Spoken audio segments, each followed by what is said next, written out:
Hello வணக்கம். நிறைய பேர் வந்து டயட் இருக்கிறேன் ரெஸ்ட்ரிக்ட் பண்ணுறேன்னு சொல்லிட்டு மார்னிங் டிஃபன் பிரேக்ஃபாஸ்ட்டை மிஸ் பண்ணுறாங்க. ரைட்டா? அது ரொம்ப ரொம்ப தப்பு. மார்னிங் பிரேக்ஃபாஸ்ட்டை எப்போவுமே மிஸ் பண்ணக்கூடாது. ஏன்னா நைட்டு நம்ம ஒரு 8 o'clockலேருந்து ஒரு 10 o'clock தூங்குறோம்னு வச்சுக்கோங்க. அப்போ மார்னிங் வந்து ஒரு 8 to 10 நம்ம பிரேக்ஃபாஸ்ட் சாப்பிட்றோம். சப்போஸ் அதுவே ஆல்ரெடி 12 hours ஆயிடுச்சு, நம்ம அதை ஸ்கிப் பண்ணிட்டு மத்தியானம் சாப்பிட்டோன்னா ரொம்ப லாங் கேப் ஆகுது. எப்போவோ ஒரு ட்ரிப்பு நீங்கள் ஃபாஸ்டிங் இருந்தால் இட்ஸ் ஓகே. பட் ரெகுலராக பிரேக்ஃபாஸ்ட்டை ஸ்கிப் பண்ணிங்கன்னா பிரெயினில் வந்து செரட்டோனின் அண்ட் டோப்பமின்ற நல்ல குட் ஹார்மோன்ஸ் எல்லாம் செக்ரீட் ஆகிறது குறைஞ்சிரும்.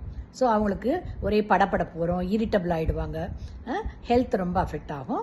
அது மட்டும் இல்லாமல் அவங்களுக்கு சம்டைம்ஸ் வந்து டயபெட்டிக் பேஷண்ட்டுக்கு சுகர் லோ ஆகிட்டு அதனால் நிறைய காம்ப்ளிகேஷன் வரும். அதனால் கூடிய வரைக்கும் பிரேக்ஃபாஸ்ட்டை மிஸ் பண்ணாமல் கரெக்டாக சாப்பிடுங்க. ஓகேங்களா?